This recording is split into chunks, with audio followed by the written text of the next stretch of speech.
Esa mañana, en una calle desierta de Ecatepec, una zona marcada por la violencia de género, la policía halló a una joven sin vida. Presentaba signos de agresión, y su identidad solo pudo confirmarse por sus tatuajes. Kenny Mireya Finol, 26 años, de Venezuela. Lo que nadie imaginaba es que ella había dejado varios videos donde hablaba con temor y urgencia, como si intentara advertir lo que venía.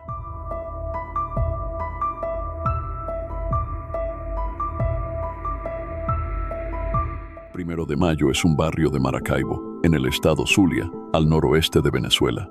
Es una de esas zonas donde la pobreza no se disfraza. Las calles son de piedra, sin asfalto, y el peligro se respira en el ambiente.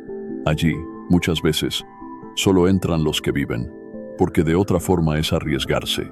Es un lugar donde soñar parece un lujo, y más de uno piensa que para salir adelante hay que cruzar la línea de lo permitido. Allí nació Kenny Mireya Finol. Era la menor de 4 hermanos, todos criados bajo el mismo techo humilde, con paredes sin terminar y un patio de tierra. Su madre, Mireya Finol, los sacó adelante sola.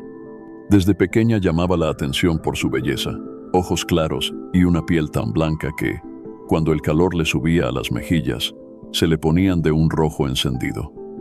Iba a clases, pero el estudio no le interesaba. A los 12 años era como cualquier niña de su barrio. Pasaba tiempo con sus amigos, se vestía de forma sencilla, apenas se maquillaba y no mostraba más de lo necesario. Todo cambió muy pronto, cuando conoció a quien se convirtió en su mejor amiga, Daniela Macarena, a quien llamaremos Macarena. A ella la describían como una chica que vivía encerrada sin estar en la cárcel. En su casa tampoco sobraba nada, y su madre, también sola, trabajaba como podía. Kenny creció sin muchas reglas. En esa falta de estructura, Macarena, 5 años mayor, se convirtió en su sombra, su guía y su modelo. A los 13, Kenny ya iba a fiestas, salía de noche, y junto a Macarena conoció un mundo que muchas veces atrapa: las discotecas, las drogas, los riesgos. Tomó decisiones difíciles, algunas peligrosas, y se vio envuelta en una oscuridad de la que no siempre se puede volver. Según algunas fuentes, Macarena mantenía una relación con un delincuente conocido como Quique, uno de los líderes de la cárcel nacional de Maracaibo, conocida como Sabaneta. Fue Macarena quien introdujo a Kenny en ese mundo, uno donde los pranes disfrutan de lujos que contrastan con la miseria del sistema penitenciario. Organizan fiestas, reciben visitas frecuentes de mujeres y manejan negocios ilegales desde sus celdas. La noche del 24 de diciembre de 2010, cuando Kenny tenía apenas 18 años, un grupo de unos 10 hombres la sacó de una discoteca y la llevó hasta la cárcel de Sabaneta. Era, según dijeron, un regalo de Navidad para uno de los jefes. Macarena ya le había advertido que un hombre llamado Astolfo de Jesús quería conocerla, y fue ella quien les dijo exactamente dónde encontrarla esa noche. Astolfo era prán en Sabaneta y miembro de una banda criminal conocida como el Tren del Norte. Tenía 22 años y una larga lista de delitos: robo, extorsión, posesión ilegal de armas, incluso asesinatos de policías. A Kenny eso no le importó. Apenas lo conoció, se enamoró, lo llamó mi Toto y se entregó a él por completo. Astolfo la colmaba de regalos: ropa costosa, zapatos de marca, fiestas. Kenny entraba y salía de la cárcel según el antojo de él. A partir de ese momento, su vida tomó un rumbo agitado, impredecible. Hay versiones distintas sobre lo que pasó después. En sus redes sociales decía estudiar en la Universidad Nacional Experimental Politécnica de la Fuerza Armada, UNEFA, aunque un carnet la mostraba inscrita en otra universidad como estudiante de comunicación social. Algunas fuentes afirman que ya había abandonado los estudios. Lo cierto es que Kenny se transformó en una mujer que llamaba la atención a donde fuera. Había dejado de tomarse la vida en serio. Se entregó al placer, a la fiesta, a fumar, a beber, a bailar. Buscaba todo eso que de niña no pudo tener. Uno de los amigos más cercanos de la adolescencia de Kenny decía que ella no le tenía miedo a nada. que cuando se proponía algo, era capaz de hacer lo que fuera con tal de conseguirlo. Tenía sueños grandes. Quería viajar, vestirse a la moda, ser modelo. Y para ella, Astolfo no solo era el amor de su vida, también era quien le daba todo lo que deseaba. Pero Kenny también sabía que no era la única mujer en la vida de ese hombre. En algún momento no se sabe con certeza cuándo ni cómo tomó la decisión de probar suerte lejos de Venezuela. Según contaron sus amigas, una mujer que conoció en una de esas tantas noches de discoteca en Maracaibo le dio una idea, que usara su belleza para conseguir todo lo que quisiera. Kenny se tiñó el cabello de rojo y con el anhelo de una vida mejor, viajó a México. Allá fue recibida por un grupo de chicas conocidas como las Barbies. Con ellas aprendió a intercambiar favores sexuales por cirugías estéticas. Su transformación quedó registrada en sus redes sociales. Su cuerpo cambió y también su estilo de vida. Se movía entre México y Venezuela. Aún visitaba a su familia y mantenía su vínculo con Astolfo. Pero eso terminó el 12 de marzo de 2014. Ese día, el hombre que tanto amó murió en un enfrentamiento con la policía. Kenny no alcanzó a llegar al entierro. Cuando regresó, se tatuó el apellido Balzán en el hombro y mandó hacer una corona con la letra A. Fue al cementerio, puso vallenato y le hizo su propio homenaje. Un año después, en junio de 2015, la vida volvió a golpearla. Macarena, su amiga de toda la vida, también fue asesinada. La policía dijo que fue por celos. Kenny no estaba en Venezuela cuando pasó, pero ya para entonces en México era conocida como la muñeca más clara de la vitrina. Soñaba con parecerse a Paris Hilton, así que se tiñó el cabello de rubio casi blanco. Su belleza era innegable. Tenía unos ojos claros que llamaban la atención y una mirada que todavía conservaba algo de inocencia. Para entonces, el sueño de ser modelo ya había quedado atrás. Se había convertido en trabajadora sexual a través de la página Sonadivas, una plataforma que en realidad funcionaba como una red de trata de personas. Sus clientes iban desde deportistas hasta vendedores de drogas. La plataforma donde trabajaba Kenny no era solo un sitio de acompañantes. Estaba vinculada a un cartel llamado La Unión Tepito, conocido por controlar buena parte del crimen organizado en México. Se dedicaban al robo, la extorsión, la trata de personas, todo ese submundo oscuro que opera al margen de la ley, pero con una estructura fría y calculada. A fines de 2015, Kenny se convirtió en uno de los rostros más visibles de esa red. Su valor como acompañante subió rápidamente y sus servicios eran requeridos en distintas ciudades: Cancún, Puebla, Culiacán, el Golfo de México, Hermosillo, Ciudad Juárez, Chihuahua, Guadalajara y Monterrey. En una ocasión, según se publicó en la prensa, fue contratada para acompañar a un beisbolista de las grandes ligas de Estados Unidos. Él pidió discreción total, pero ella, sin decir nombres, subió una foto en sus redes desde un campo de entrenamiento, con una camiseta del lanzador Clayton Kershaw, de los Dodgers de Los Ángeles. La imagen hablaba por sí sola.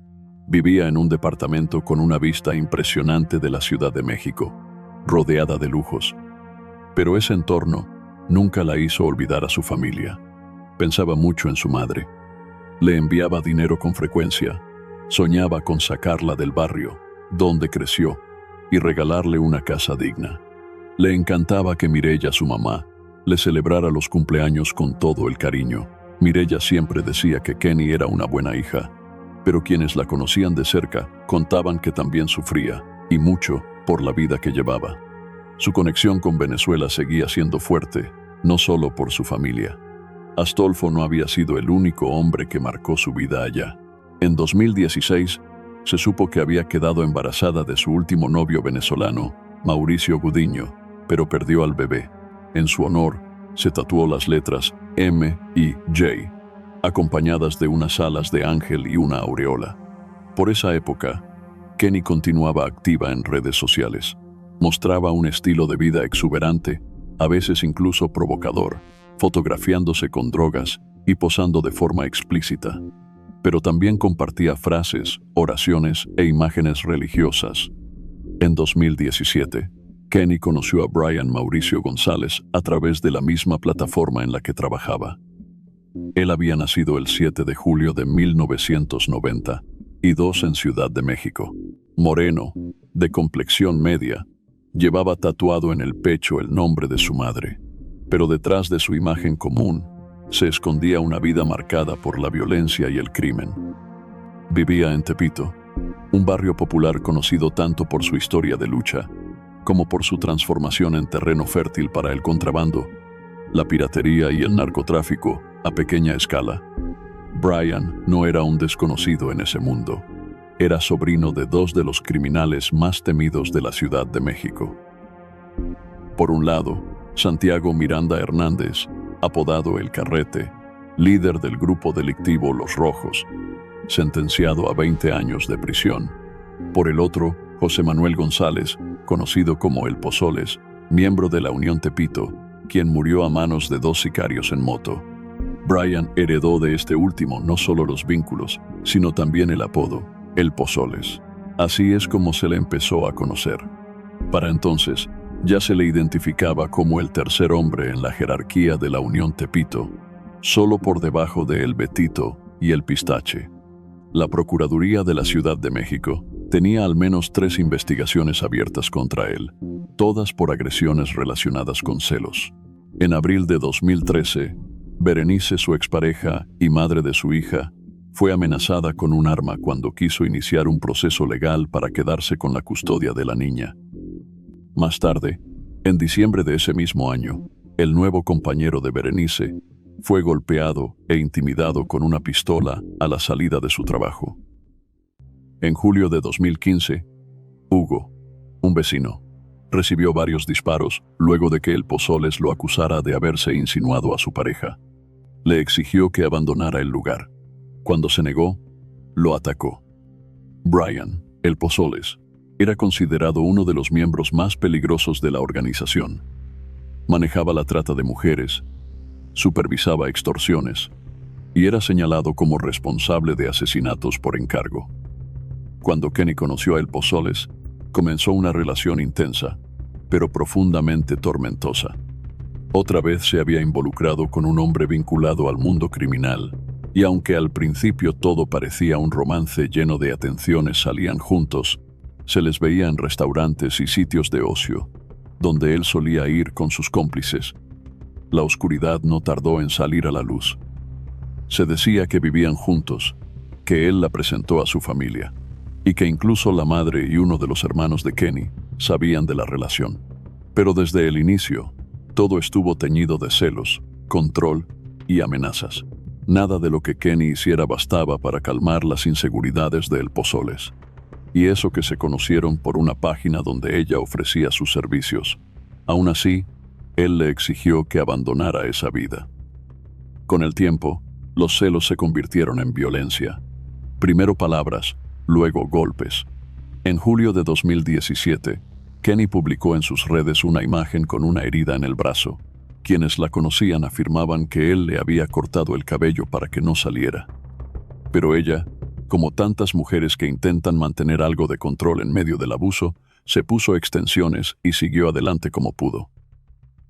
En algunas fotos de esa época, Kenny mostraba un estilo de vida arriesgado, rodeada de situaciones que generaban preocupación. Según algunos testimonios, su pareja la habría presionado para involucrarse en actividades irregulares. Cuando Kenny entendió plenamente el peligro en el que se encontraba, ya era demasiado tarde.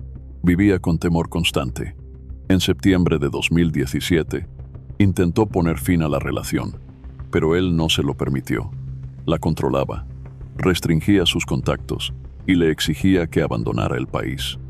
Pero en octubre de ese año, El Pozoles empezó una nueva relación con otra joven, una argentina llamada Karen Eileen Godinsky, que también trabajaba en la misma plataforma que Kenny. Ella, que entonces tenía 23 años, pensó que tal vez, con la aparición de otra mujer, las amenazas se terminarían. No fue así, al contrario. Ahora, la vigilancia era doble. El Pozoles le pidió a su nueva pareja que estuviera pendiente de todo lo que Kenny publicara. La usó para controlarla, para seguirla desde lejos. En conversaciones íntimas con sus amigas, Kenny llegó a confesar algo que ya no podía callarse más. El Pozoles no estaba bien de la cabeza. Decía que lastimaba gente por puro gusto, no porque le pagaran. También les contó que una vez lo escuchó hablando sobre un plan para extorsionar a Karen, su nueva pareja. Kenny, a pesar de todo lo que había vivido, se tomó el tiempo de advertirle. Le dijo que se cuidara, que no confiara en nadie. La relación entre el Pozoles y Karen no duró más de 2 meses. El 27 de diciembre de 2017, encontraron el cuerpo sin vida de la joven en un hotel del barrio Benito Juárez, en Ciudad de México. Fue una noticia que sacudió a todos y que quedó documentada en varios medios. Poco antes de ese crimen, el Pozoles contactó a Kenny usando un nombre falso. La citó y ese día la golpeó brutalmente. Le dejó la cara hinchada, con moretones bajo los ojos. Le fracturó un brazo, la agredió con un machete y le cortó el cabello. Casi la mata. En uno de los videos que grabó después, ella habló con voz temblorosa, describiendo las heridas que había sufrido. Mostró cortes en la cabeza y dijo que tenía lesiones en varias partes del cuerpo. Contó que, en medio del ataque, él se detuvo repentinamente y la dejó ir, aunque temió por su vida. Según su testimonio, durante otro episodio de violencia, él le dijo cosas escalofriantes sobre su pasado y la amenazó con hacerle daño si no regresaba a Venezuela. Después de cada agresión, Kenny grababa videos. Quería dejar prueba. Durante un tiempo, Kenny desapareció del radar. Se dio de baja de la página donde trabajaba, cerró sus redes, dejó de publicar fotos y de contar su día a día como solía hacerlo. Tal vez pensó que así él la dejaría en paz, que escondiéndose, todo se calmaría. Y fue entonces cuando tomó una decisión que, con el tiempo, se revelaría como un error: quedarse en México. El viernes 23 de febrero de 2018, Kenny salió de su escondite. Había recibido una invitación de unos clientes para asistir a un festival de música electrónica. Les avisó a sus amigos que iría y quedaron en verse más tarde, pero nunca volvió, nunca llegó. Pasaron los días y el silencio encendió las alarmas. Sus amigos, preocupados, comenzaron a buscarla por todos lados. Finalmente, dieron aviso a las autoridades. Fue entonces cuando se enteraron de una noticia devastadora. La policía había encontrado el cuerpo de una mujer en la colonia Jardines de Santa Clara, en Ecatepec, muy cerca de una escuela. Una zona que tristemente se ha convertido en el centro de muchos feminicidios en el Valle de México. La forma en que le quitaron la vida fue brutal. Su cuerpo presentaba señales evidentes de maltrato físico y agresiones graves. Fue identificada por sus tatuajes, ya que su rostro había sido dañado de forma irreconocible. Sus amigos fueron a la morgue. El cuerpo era voluptuoso, de cabello rubio, y tenía los mismos tatuajes que Kenny. No tuvieron dudas. Le contaron a las autoridades que ella era modelo, aunque la realidad era más compleja. Su imagen aparecía en un portal que ya estaba bajo investigación por presunta trata de mujeres y otros delitos. Las autoridades mexicanas no tardaron en vincular su asesinato con otros crímenes de mujeres que también trabajaban a través de esa misma página. Un día antes de morir, Kenny había hablado con su mamá y otros familiares. Les dijo que quería regresar a Venezuela, pero no alcanzó a hacerlo. Cuando la familia se enteró de lo sucedido a través de los medios, comenzó el difícil proceso de repatriación. El cuerpo de Kenny volvió a su país 33 días después de haber sido hallado. La Fiscalía General de Justicia se lo entregó a la embajada venezolana. En su barrio, cuando la noticia llegó, todos quedaron en shock. 4 meses después de su muerte, se difundieron públicamente varios videos grabados por la propia Kenny, donde señalaba directamente a El Pozoles como su agresor. En esas imágenes, hablaba de las amenazas de muerte que había recibido, e incluso insinuaba que él podía estar detrás del crimen de Karen, otra joven que también había sido pareja de ese hombre. En los videos, Kenny aparecía despeinada, con sangre en el cabello y el rostro lleno de moretones. Uno de ellos era un mensaje para una amiga, en el que relataba con detalles las agresiones sufridas. En otro, hablaba a cámara con una mezcla de miedo y resignación. Le suplicaba a El Pozoles que le diera un poco de tiempo para recuperarse antes de volver a Venezuela. Estos videos, compartidos por diversos medios en Internet, se sumaron como evidencia a la investigación. Pero más allá de los registros y las pruebas, lo que había era una historia de abuso reiterado, de violencia ejercida con total impunidad. La familia de Kenny no dudó en señalar a El Pozoles como el responsable de su muerte.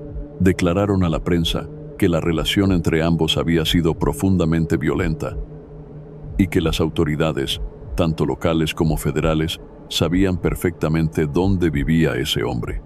A pesar de eso, seguía libre, intocable. La Procuraduría General de Justicia tenía pruebas contundentes contra El Pozoles. Fotografías donde figuraban los nombres de sus padres, documentos oficiales tramitados a su nombre y, sobre todo, una orden de aprehensión por el crimen de Kenny.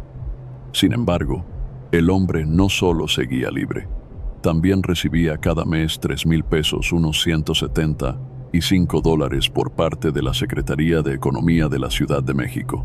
El motivo: un supuesto apoyo a comerciantes. Mientras tanto, las autoridades decían estar trabajando en silencio. Durante meses, llevaron a cabo un operativo de inteligencia, siguiendo sus movimientos de cerca, esperando el momento justo para detenerlo, sin poner en riesgo la vida de otros ni desencadenar un enfrentamiento. Finalmente, el 4 de febrero de 2019, un año después del asesinato de Kenny, lograron arrestarlo. Fue una operación rápida, limpia, sin necesidad de disparos. Los agentes aprovecharon un descuido. Los escoltas de El Pozoles lo habían dejado solo. Lo interceptaron cuando se encontraba dentro de un auto, cerca de la estación del metro Musquis, acompañado por una mujer venezolana, igual que Kenny. Según el periodista Carlos Jiménez, en el momento de su detención, El Pozoles rompió en llanto. Les pidió a los agentes, entre sollozos, que no lo golpearan. Atrás quedaba la imagen del hombre temido, el que se jactaba de ser intocable. La mujer que estaba con él también pidió ayuda. Les rogó a los funcionarios que la entregaran al Instituto Nacional de Migración para poder regresar a su país. No dio su nombre, pero su perfil encajaba con el de otras víctimas: extranjera, joven, delgada, atractiva y vinculada al trabajo sexual. Puede que ese operativo le haya salvado la vida. La Secretaría de Seguridad y Protección Ciudadana de la Ciudad de México no tardó en declarar que la captura de El Pozoles representaba un golpe fuerte a uno de los carteles más peligrosos de la capital, la Unión Tepito. Pero también habría la posibilidad de resolver 3 crímenes que llevaban meses sin respuestas claras: los asesinatos de Kenny Final, Karen Eileen Godinsky y Karina Itzel Morales Baltazar, esta última de nacionalidad mexicana. Y la lista no terminaba ahí. El Pozoles estaba vinculado a por lo menos otras 10 muertes cometidas en los últimos 2 años. Tras su detención, las autoridades informaron que, dentro de uno de los vehículos vinculados a El Pozoles, se hallaron 100 bolsas de cristal, una droga sintética también conocida como metanfetamina. Fue puesto a disposición del Ministerio Público y en los días siguientes, interrogado por diversos funcionarios. Todos sabían que era una pieza clave para esclarecer varios crímenes pendientes. Terlis Finol, el hermano de Kenny, contó que apenas supieron del arresto quisieron colaborar con la justicia, pero nadie los contactó. Y ellos, desde Venezuela, tampoco contaban con los recursos para viajar a México y presionar directamente. Se quedaron esperando una llamada que nunca llegó. A pesar de todos los indicios que lo vinculaban con múltiples hechos violentos en la Ciudad de México, El Pozoles fue condenado únicamente por narcomenudeo. 5 años de prisión por distribuir drogas en pequeñas cantidades. Nada más. Y ni siquiera cumplió esa pena completa. El sábado 19 de noviembre de 2022, tras pasar casi 3 años recluido, recuperó su libertad. salió gracias a que en el sistema judicial mexicano el narcomenudeo no es considerado un delito grave. La fiscalía intentó apelar la decisión, alegando que el hombre tenía un proceso abierto por un crimen de mayor gravedad, pero los abogados del Estado no lograron presentar pruebas sólidas que lo vincularan directamente a esos casos. La cárcel no cambió a El Pozoles, tampoco lo frenó. Apenas salió, volvió a las mismas actividades: extorsión, drogas, violencia, como si nada. Pero los investigadores de la Secretaría de Seguridad Ciudadana no le perdieron la pista. Siguieron trabajando. Y fue así que el viernes 13 de octubre de 2023, mientras realizaban patrullajes en busca de un vehículo relacionado con un hecho delictivo, dieron con él. El operativo tuvo lugar en una calle de la colonia Roma Norte, en Ciudad de México. Dentro de una camioneta Taos se encontraba El Pozoles, ya de 31 años. Los oficiales realizaron una inspección preventiva y, esta vez, lo detuvieron sin margen para la duda. En el momento de su nueva detención, lo acompañaba una mujer venezolana de 30 años, Cassandra Rodríguez Barandica. Vivía en el barrio San Pedro de los Pinos y, como muchas otras chicas que cruzan fronteras con la esperanza de un mejor futuro, había terminado ofreciendo su cuerpo a cambio de dinero. Lo que llamó la atención de las autoridades fue el parecido de Cassandra con Kenny, no solo en lo físico, también en esa necesidad de mostrar su vida en redes sociales: viajes lujosos, ropa de diseñador, joyas costosas, una imagen cuidadosamente construida, pero que muchas veces esconde realidades duras, peligrosas. En el operativo, la policía decomisó una mochila con drogas, dinero en efectivo y otros objetos ilegales. Ambos fueron llevados a la Fiscalía General de Justicia. Allí, El Pozoles fue identificado como un objetivo prioritario, un generador de violencia, con una larga lista de crímenes a cuestas. En las audiencias posteriores, sus abogados hicieron todo lo posible para que saliera libre. El hombre fue presentado ante un juez de control en el Reclusorio Norte, acusado de varios delitos contra la salud pública. El Ministerio Público pidió que se le vinculara a proceso, pero la defensa solicitó la duplicidad del término constitucional, lo que obligó a posponer la audiencia.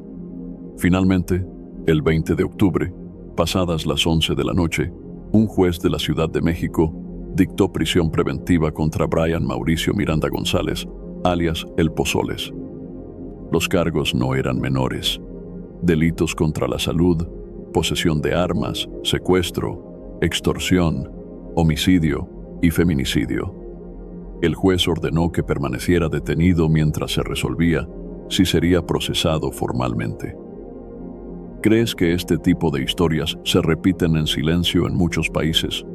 ¿Cómo crees que se puede proteger mejor a las mujeres migrantes en situación de vulnerabilidad? Queremos saber tu opinión. Te leemos en los comentarios.